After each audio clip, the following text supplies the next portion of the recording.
Dear students, today we learn the next article from circular motion. So, previously what we have learned? Angular velocity, angular acceleration. Now, today we learn the accelerated in UCM. Acceleration in UCM. What type of the acceleration? That is the linear acceleration. So that why UCM is called accelerated motion. तुम्हाला इथे एक question मी विचारतो बेटा, why UCM is called accelerated motion. Accelerated motion असा question objective मध्ये विचारला तर त्याचा आन्सर काय सांगाल तुम्ही? Why UCM is called accelerated motion? In a uniform circular motion, speed of the particle is constant, but velocity is not constant. काय फरक आहे बेटा स्पीड आणि वेलॉसिटी मध्ये? पाहिजे असा पार्टिकल सर्क्युलर मोशन परफॉर्म करत आहे. आता हे सेंटर आहे, इथं पार्टिकल आहे, याची velocity tangent to the circular path असते. तो पार्टिकल इथं आला, याची velocity tangent to the circular path आहे. तो पार्टिकल परत इथं आला, tangent to the circular path. each and every moment velocity is tangent to the circular path. आता UCM मध्ये स्पीड कॉन्स्टंट आहे म्हणजे व्हेलॉसिटीचा मॅग्निट्यूड कॉन्स्टंट आहे बेटा, but V is not constant. याचा अर्थ कळतो का? V is not constant. Magnitude of velocity constant याचा अर्थ काय?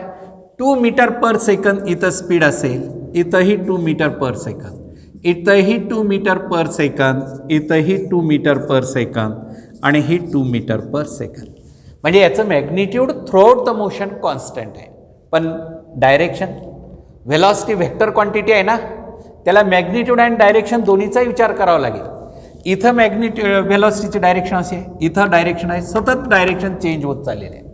आणि डायरेक्शन चेंज होत असल्यामुळे व्हेलॉसिटीची डायरेक्शन चेंज होत असल्यामुळे त्या पार्टिकलवरती ॲक्सलेरेशन ॲक्ट होतं. कारण बेसिक फॉर्म्युला ॲक्सलेरेशन बरोबर काय सांगा? A is equal to V minus U upon T. Acceleration is equal to velocity, final velocity minus initial velocity upon time. Acceleration is equal to final velocity minus initial velocity upon time. Change in velocity due to the direction. इथं व्हेलॉसिटीचा change कशामुळे आलेला आहे? व्हेलॉसिटीचा change डायरेक्शनमुळे आलेला. व्हेलॉसिटीच्या change in डायरेक्शनमुळे. आणि velocity जिथं change होत असेल तिथं ॲक्सलेरेशन ॲक्ट होतं. आणि अनेक विद्यार्थ्यांना असं वाटतं की UCM म्हणल्यानंतर स्पीड कॉन्स्टंट आहे म्हणून ॲक्सलेरेशन झिरो नाही. ॲक्सलेरेशन झिरो केव्हा असेल? मॅग्निट्यूड आणि डायरेक्शन लिनियर व्हेलॉसिटीची कॉन्स्टंट असेल, सेम असेल तर ॲक्सलेरेशन झिरो असते. मी याच्या अगोदर तुम्हाला angular acceleration alpha for UCM किती घेतलं होतं? Alpha for UCM is equal to omega 2 minus omega 1 upon T असं घेतलं होतं याच्या अगोदरच्याच व्हिडिओमध्ये बेटा. Omega 2 minus omega 1 upon T. आता ओमेगा 1 म्हणजे पार्टिकलचं perpendicular to plane directed upward अशी फिगर काढली होती, आठवा तुम्ही. हे या ठिकाणी असेल तर इथं ओमेगा, इथं असेल तर ओमेगा असा, आणि तो पार्टिकल या पोझिशन असेल तर ओमेगा, इथं असेल तर ओमेगा. म्हणजे इथं ओमेगा 1, ओमेगा 2, ओमेगा 3 आणि ओमेगा 4. आणि याचं मॅग्निट्यूड 2 रेडियन पर सेकंद असेल, इथंही 2 रेडियन पर सेकंद असेल आणि इथंही 2 रेडियन पर सेकंद असेल तर डायरेक्शन आणि मॅग्निट्यूड सारखंच आहे. म्हणून अल्फाची किंमत किती आली? Omega vector minus omega vector upon T is equal to 0. Uniform circular मोशनमध्ये अल्फा म्हणजे अँग्युलर ॲक्सलेरेशन 0 आहे. युनिफॉर्म सर्क्युलर मोशनमध्ये अँग्युलर ॲक्सलेरेशन अल्फा किती आहे? 0 आहे. परंतु UCM is called accelerated motion. Why UCM is called accelerated motion? Accelerated motion म्हणजे त्या पार्टिकलवरती ॲक्सलेरेशन ॲक्ट होतो. ॲक्सलेरेशन कशामुळे ॲक्ट होतो? काय कारण ॲक्सलेरेशनचं? Change in velocity with respect to time. व्हेलॉसिटीचा चेंज असेल, मग व्हेलॉसिटीचा चेंज कशामुळे असतो बेटा? व्हेक्टर क्वांटिटीचा चेंज मॅग्निट्यूडमुळे असेल किंवा डायरेक्शनमुळे असेल किंवा दोन्हीमुळे असेल. आता UCM मध्ये मॅग्निट्यूड नेहमी कॉन्स्टंट आहे, पण डायरेक्शन सतत बदलत आहे, म्हणून ॲक्सलरेशन त्या पार्टिकलवरती ॲक्ट होतं. मग काय सांगता येईल सांगा? Why UCM is called accelerated motion? Uniform circular motion is called accelerated motion since acceleration acts on the particle is due to the change in direction of linear velocity. तर याचं कारण कळेल तुम्हाला. UCM is called accelerated. UCM is called accelerated motion since acceleration acts on the particle is due to the change in direction of linear velocity. UCM is called accelerated motion since acceleration acts on the particle is due to the change in direction of linear velocity. आता या पार्टिकलवर ते acceleration act झालेलं आहे. कशामुळे acceleration act झालेलं आहे? Why the acceleration acts on this particle? The acceleration acts on the particle is due to the change in direction of linear velocity and therefore UCM is called as accelerated motion. Then what is the acceleration? पहा बेटा आता UCM is called accelerated motion हा concept clear केल्यानंतर आता ते acceleration किती आहे? तर ॲक्सलरेशन आपल्याला काढायचं आहे. या ठिकाणी जी मेथड आपल्याला दिलेली आहे आणि ती म्हणजे जॉमेट्रिकल मेथड आहे. Acceleration in UCM by geometrical method. परत तुम्ही लक्षात ठेवा, मी तुम्हाला इथं सूचना देत आहे की हा टॉपिक आपला 12चा पहिला टॉपिक आहे. रेग्युलर स्टेट बोर्डाचा 12चा पहिला टॉपिक आहे आणि 11thमध्ये CBSE बोर्डाचा या टॉपिकमध्ये 2 पार्टमध्ये डिव्हाइड केला आहे. पहिला पार्ट युनिफॉर्म सर्क्युलर मोशन, हा मोशन इन ए प्लेनमधला शेवटचा पार्ट आहे आणि दुसरा पार्ट जो असेल तो कोणता? नॉन UCM जो आहे तो लॉज ऑफ मोशनमध्ये दिलेला आहे हे टॉपिकमध्ये. म्हणून या ठिकाणी आपण 12चा सुद्धा एक स्टेट बोर्डाचा टॉपिक आपण कव्हर करत आहे आणि कॉन्सन्ट्रेशन आणि पेशन्स ठेवून हे आर्टिकल तुम्ही लर्न करा बेटा. आता जॉमेट्रिकल मेथड तुम्हाला म्हणलेलं आहे acceleration in UCM by geometrical methods. तर acceleration in UCM by geometrical मेथड्समध्ये पहा बेटा इथं काय काढायचं? एक सर्कल काढा, थोडंसं स्पेस वर सोडायचं, म्हणजे इथं कंपासच्या साहाय्यानं एक्झॅक्टली सर्कल काढायचं. काढला तसा सर्कल आणि परत अँटी क्लॉकवाईज डायरेक्शनमध्ये मोशन दाखवा. या सर्कलचा सेंटर इथं असेल आणि याचा रेडियस वेक्टर ड्रॉ करा. म्हणजे सेंटरपासून असा एक रेडियस वेक्टर काढला R आणि हा पॉईंट इथं A आहे. A पॉईंटला वेलॉसिटी कशी असते? नेहमी कोणत्याही पॉईंटला सर्कम्फरन्स ऑफ सर्कलवरती velocity is tangent to the, आणि हा AP वेक्टर जो आहे तो V1 vector velocity vector. Velocity at point A is represented by AP vector is equal to V1 vector. After a short time interval, आता थोडासा short time इंटरवलमध्ये तो particle कुठे येतो? That particle comes to the point B. तो particle इथं B पॉइंटला आलेला आहे बेटा. पहा तो पॉइंट कुठं आलेला आहे? B पॉइंटला आलेला आहे आणि या B पॉइंटला व्हेलॉसिटी काय? इथं व्हेलॉसिटी ही असेल V2 वेक्टर. आता V1 आणि V2 मॅग्निट्यूड जर घेतला तुम्ही, मॅग्निट्यूड म्हणजे मॉडमध्ये V1 is equal to V2, mod लक्षात आलं ना, इज इक्वल टू V.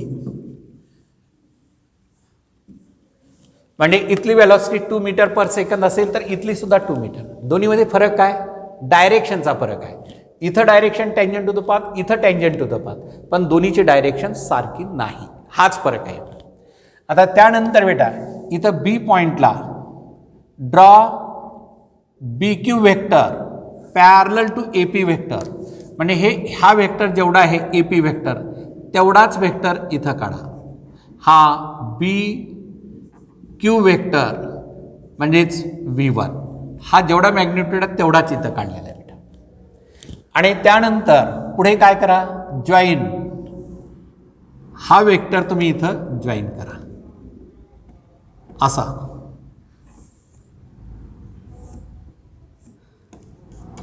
म्हणजे इथं तो वेक्टर हा आर वेक्टर हे असा.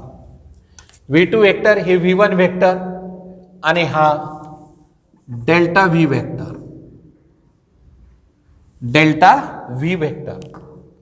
आता हा अँगल इथून ए बी वेक्टर जॉईन करा, ए बी वेक्टर जॉईन करा. हे असं आहे. हे अर्क लेंथ डेल्टा एस हा अँगल आणि इथं ही साईड आणि ही साईड रेडियस वेक्टर सारखेच आहे आणि ही साईड आणि ही साईड सारखेच आहेत. Magnitude of V1 is equal to magnitude of V2 is equal to magnitude of V. Right. तर ही फिगर पहिली स्टेप जी असेल ती फिगर आणि एक 2-3 लाईनमध्ये याचं डिस्क्रिप्शन लिहा बेटा. काय लिहिणार सांगा? Consider a particle performing uniform circular motion. Consider a particle performing uniform circular motion along the circumference of the circle, along the circumference of the circle with the radius r and center O in anti-clockwise direction.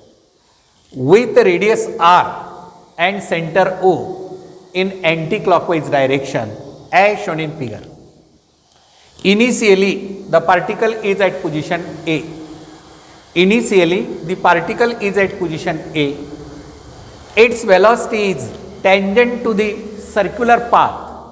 Velocity is always tangent to the circular path and represented by AP vector is equal to V1 vector.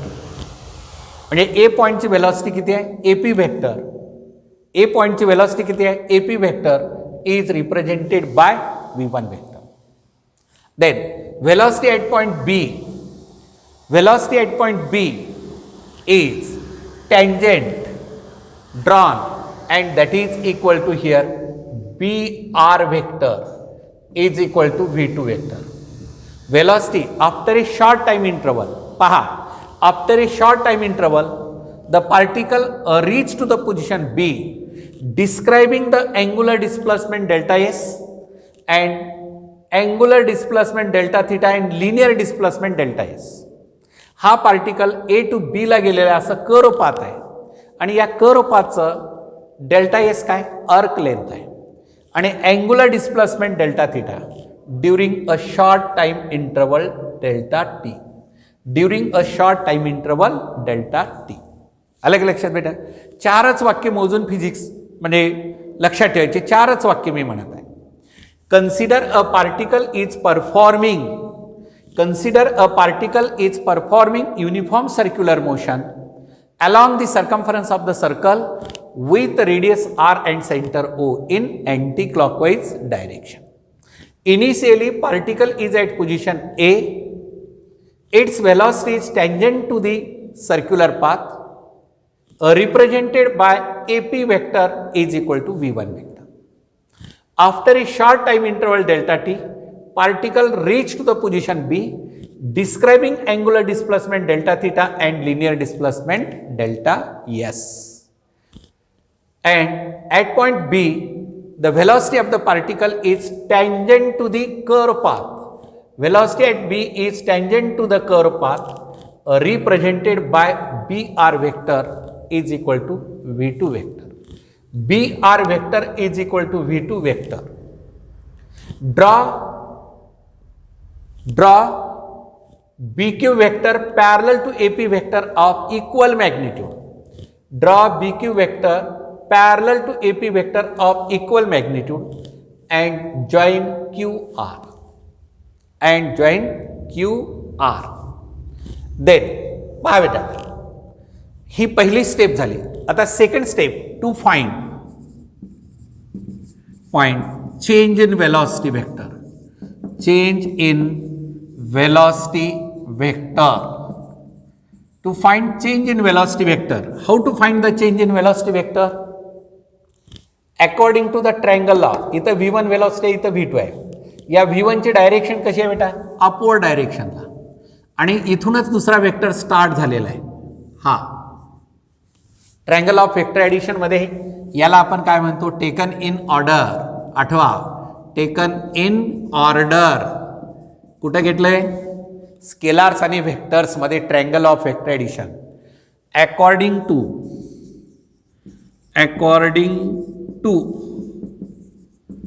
Triangle law of vectors addition. According to triangle of vectors addition. According to triangle of vectors addition. हां सांगा काय असेल? बी Q vector म्हणजे हा इथून इथपर्यंतचा plus Q R vector is equal to B R vector. B R vector.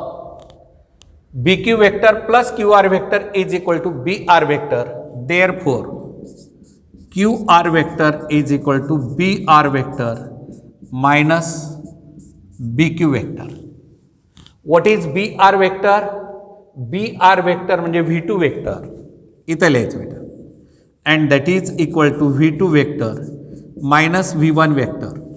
Yes, V2 vector velocity या पॉईंटची मायनस वेलॉसिटी ए पॉईंटची. आणि what is that? Change in velocity vector.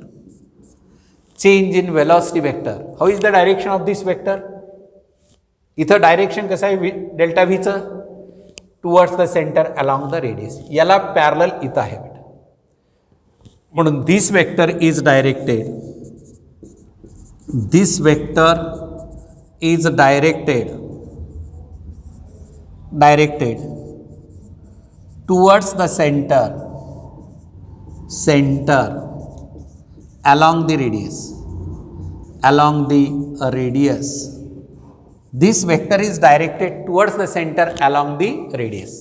Change in velocity vector is never tangent to the circular path. अनेक विद्यार्थ्यांना गैरसमज आहे. Change in velocity vector म्हणलं तर टँजंट नाही, सिंगल वेक्टर असेल वेलॉसिटीचा तो tangent to the circular path असतो.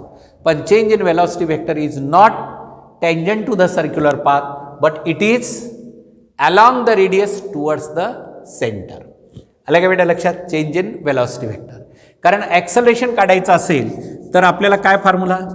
Change in velocity divide by time असं काढायचं आहे. म्हणून आपण इथं चेंज इन वेलॉसिटी वेक्टर काढला बेटा. आता त्यानंतर to show that next step काय असेल? To show that triangle A O B similar to triangle कोणता बेटा? Q B R.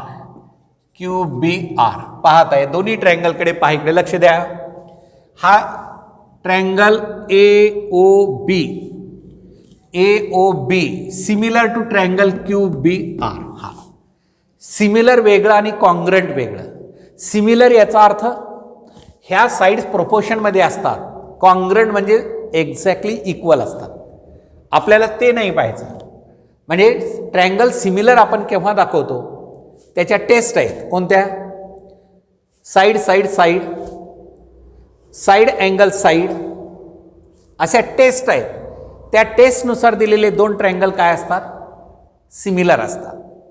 तर या ठिकाणी आपण पहिल्यांदा दोन ट्रायंगल सिमिलर दाखवू आणि जर दोन ट्रायंगल सिमिलर असतील तर दिअर साईड्स आर इन प्रोपोर्शन. दोन ट्रायंगल सिमिलर दाखवलं तर त्यांच्या साईड्स काय असतात? प्रोपोर्शनमध्ये असतात. 10th पर्यंत तुम्ही लर्न केलेला भेटेल. हां चला आता कसं दाखवणार? आता मी इथं पहा length O A is equal to length O B. सांगा. Length O A is equal to length O B. Obviously कशामुळे आहे सांगा बरं. Radius of same circle. Reason is radius of same circle. Radius of same circle. हे radius दोन्ही circle, हे दोन radius इथं जे आहेत हे सर्कलचे एका सर्कलचे रेडियस आहेत, तर कुठे येतं तर सारखंच येतं. त्यानंतर बेटा length B Q is equal to length B R. हां सांगा बरं. ही लेंथ बरोबर ही लेंथ कशामुळे आहे. कशामुळे आहे. Length B Q is equal to length B R. सांगा काय कारण असेल. Length B Q is equal to length B R. That is for UCM. UCM speed, velocity म्हणत नाही मी, speed, magnitude of velocity. Magnitude of velocity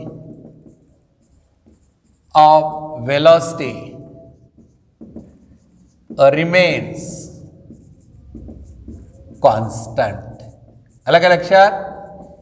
म्हणजे इथं दिले V1 magnitude of V1 is equal to V2 is equal to V constant. आलं लक्षात.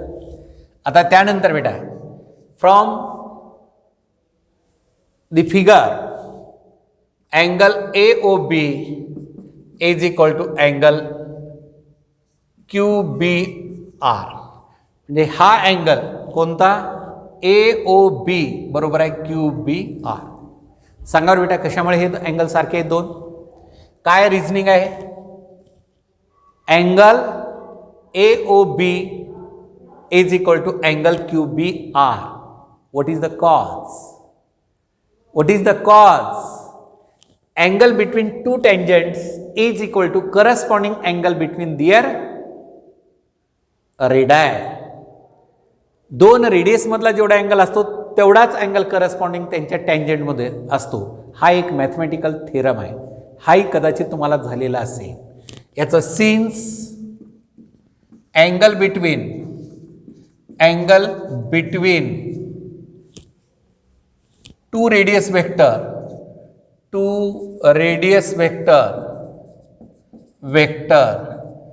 Is equal to corresponding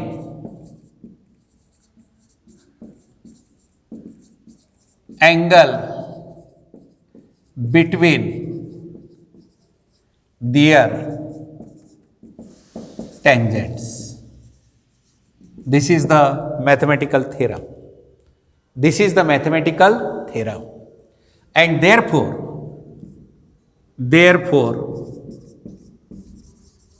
by SAS test, triangle AOB similar to triangle QBR. कोणती test. SAS side angle side test. Side angle side test त्याला आपण काय म्हणतो रे. बाजू कोण बाजू. या प्रमेयानुसार हे दिलेले दोन ट्रायंगल कसे आहेत. सिमिलर आहेत. आता बेटा हे दोन ट्रायंगल सिमिलर असतील तर काय म्हणतो आपण. As the two triangles are similar then their sides are in proportion. As the two triangles are similar then their sides are in proportion. In प्रोपोर्शनमध्ये त्याच्या बाजू असतात. प्रोपोर्शनचा अर्थ लक्षात येतो. Their sides are in proportion आपण जे म्हणतो कशामुळे म्हणतो बेटा. Sides are in proportion. प्रोपोर्शनचा अर्थ असा आहे की एका साइड लेंथ 1 मीटर असेल तर दुसरी 2 असेल, 3 असेल, 4 असेल, म्हणजे दुप्पट तिप्पट चौपट. किंवा एकाची 1 असेल तर 1/2 1/3 1/4 म्हणजे अशा पद्धतीनं प्रोपोर्शनमध्ये असतात. As two triangles are similar. पहा पुढे. As two triangles are similar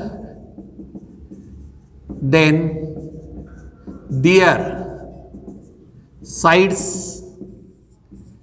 are in proportion. As two triangles are similar then their sides are in proportion. आता कोणती साईड बेटा?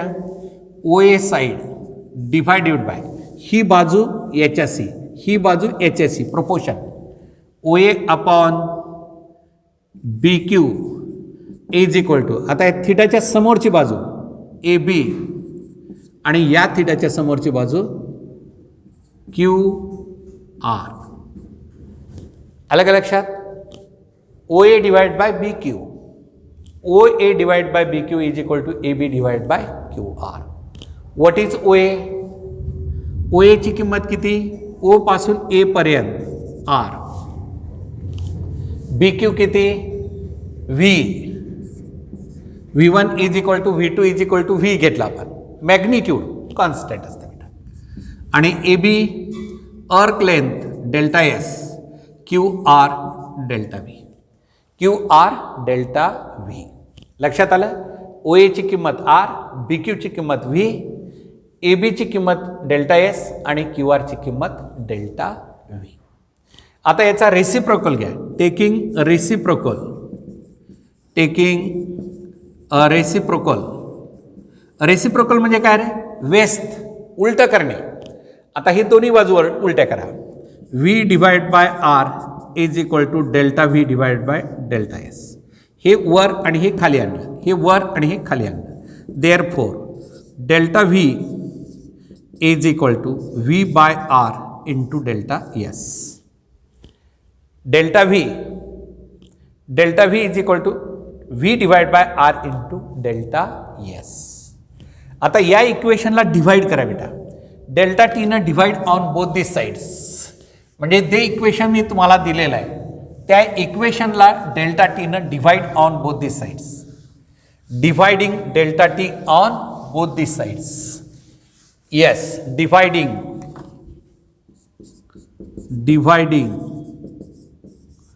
Delta T on both the sides, dividing delta t on both the sides, and therefore delta v upon delta t is equal to v by r into delta s upon delta t, delta s upon delta t. आता पुढे काय करायचं बेटा? आता time interval small घ्यायचा. as limit delta t tends to 0, then limit delta t tends to 0, delta v upon delta t is equal to v by r, constant आहे मी लिमिटच्या बाहेर, delta t tends to 0, delta s upon delta t. आता अनेक विद्यार्थ्यांना वाटत असेल की limit काय आहे? लिमिट एवढाच आहे की डेल्टाचं कन्व्हर्शन डी मध्ये करायचं असेल, हा अंदाज आपण गृहीत धरला की टाइम इंटरवल फारच कमी घेतला आपण. डेल्टा टी टेन्स टू 0चा अर्थ काय? डेल्टा टी टेन्स टू 0 म्हणजे डेल्टा टीची किंमत 0.000001. डेल्टा टीची किंमत किती? 0.000001 एवढा लहान असेल. तर अशा वेळेस डेल्टाचं कन्व्हर्शन डी मध्ये होतं and V by R into D S by D T. D V by D T. What is d by dt? A rate of change. A rate of change of velocity with respect to time.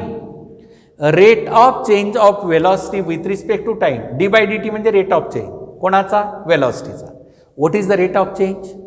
A rate of change of velocity is called acceleration v by r. And what is this? ds by dt.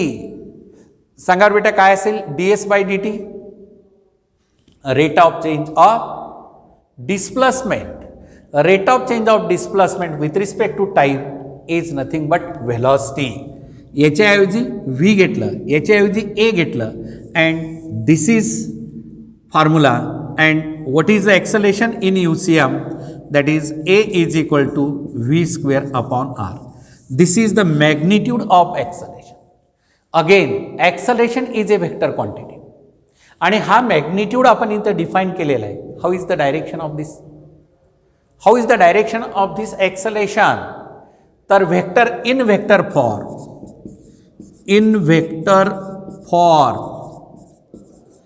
acceleration A is equal to minus V square upon R into R0.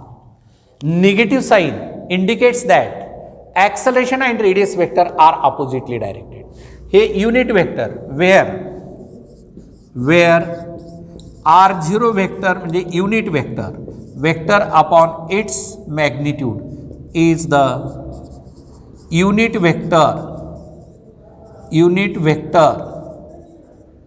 of radius r. हा unit vector कुणाचा आहे? Radius आरचा आहे. Unit वेक्टरचा काय concept सांगितला होता तुम्हाला मी? Vector upon its magnitude. हा वेक्टर अपॉन इट्स मॅग्निट्यूड म्हणजे युनिट वेक्टरचा कन्सेप्ट झाला बेटा. आणि युनिट वेक्टर कसा आहे? आता तुम्हाला सांगितलं हा आर वेक्टर असेल तर याचा युनिट वेक्टर R0 इकडे येतो. आणि ॲक्सलरेशन कसं आहे? इकडे या डायरेक्शनमध्ये हे ॲक्सलरेशन या डायरेक्शनला, हे दोन्ही कसे आहेत? अपोजिटली डायरेक्टेड आहेत. म्हणून इथं significance of the negative sign. अनेक वेळेस एका वेळा बोर्डाला विचारलं तुम्हाला तर इथं सिग्निफिकन्स लिहिलं पाहिजे निगेटिव्ह साईनचं, त्याला स्पेसिफिकली अर्धा मार्क असतो. What is the significance of the negative sign? सांगा बरं मला. Significance of the negative sign is that acceleration is directed towards the center whereas the radius vector is directed away from the center. Acceleration and radius vector are oppositely directed. Acceleration and radius vector are oppositely directed and that is the significance. That is, acceleration is directed towards the center. Acceleration is directed towards the center along the radius, whereas a radius vector is directed away from the center. A radius vector is directed away from the center.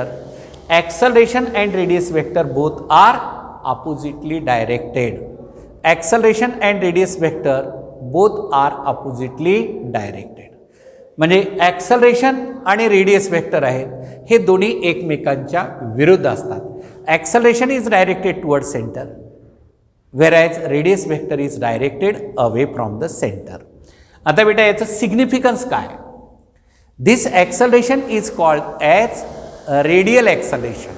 आता या ॲक्सलरेशनला काय म्हणतो आपण? Radial acceleration म्हणतो किंवा या ॲक्सलरेशनला आपण सेंट्रीपेटल ॲक्सलरेशन म्हणतो. रेडियल किंवा सेंट्रीपेटल ॲक्सलरेशन म्हणण्यामागचा उद्देश काय? Why it is called radial acceleration और why it is called centripetal acceleration? As this acceleration is directed towards the centre. हे ॲक्सलरेशन सेंटरकडे डायरेक्ट करणार आहे म्हणून याला म्हणायचं centripetal acceleration. This acceleration is called centripetal acceleration since it is directed towards the centre along the radius. Since it is directed towards the centre along the radius, it is also called as centre seeking. सेंटरकडे पाहणारा point out होणारा acceleration आहे म्हणून याला centre seeking. या ॲक्सलरेशनला centripetal acceleration म्हणतो. और this acceleration is also called as radial acceleration. This acceleration is called as radial acceleration since it is directed towards the centre along the radius. रेडियसच्या डायरेक्शनमध्ये नाही, रेडियस अवे आहे आणि हा toward centre आहे, पण along the radius towards the centre and therefore it is called as radial acceleration. म्हणून या ॲक्सलरेशनला आपण काय म्हणतो? Radial acceleration as it is directed towards the centre along the radius. और सेंट्रीपेटल ॲक्सलरेशन और सेंटर सिकिंग ॲक्सलरेशन और it is simply acceleration. Linear acceleration म्हणजे या ॲक्सलरेशनचे 4 वेगवेगळे नावं आहेत. पहिलं कोणतं? Centripetal acceleration, centre seeking acceleration, radial acceleration and linear acceleration. So therefore this acceleration acts on the particle and hence we complete this article acceleration in UCM by geometrical method. Acceleration in UCM by geometrical method, that is a big derivation, and this derivation you must remember. And while solving the numericals, आता पहा बेटा, acceleration हे झालं तुम्हाला theory पूर्ण, पण आता numerical solve करायचे असतील तर आपण आता पुढे काय केलं पाहिजे? अत्यंत इम्पॉर्टंट आता फॉर न्यूमरिकल्स म्हणजे प्रॉब्लेमसाठी for numericals acceleration a is equal to v square upon r. बरोबर आहे. But we know that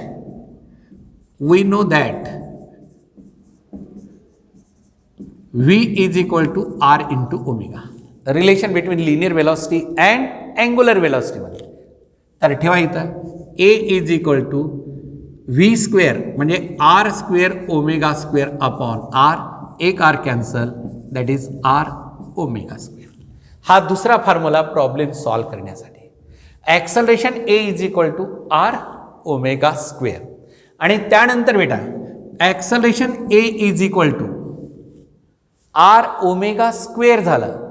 आणि in terms of that is ओमेगाची किंमत 2 पाय, ओमेगा इज इक्वल टू 2 पाय n याचा square, and that is r into 4 pi square n square. हा सुद्धा फॉर्म्युला.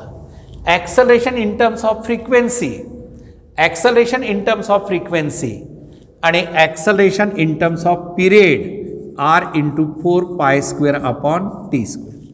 कारण time period is the reciprocal of frequency, time period is the reciprocal of frequency और frequency is the reciprocal of time period. And therefore a is equal to r into 4 pi square upon t square is the acceleration. कोणतं acceleration? Centripetal ॲक्सलरेशनचे वेगवेगळे फॉर्मॅटमध्ये आपण हे इथं लक्षात ठेवा. आणि न्यूमरिकल सॉल्व करते वेळेस हे पूर्ण फॉर्म्युले आपल्या नोटबुकमध्ये बाजूला करा किंवा असे प्रॉब्लेम्स आपल्याला सॉल्व करण्यासाठी मोस्ट युजफुल फॉर्म्युलेज असतात. आणि मग हे आर्टिकल आपण इथं कंप्लीट केलेलं आहे.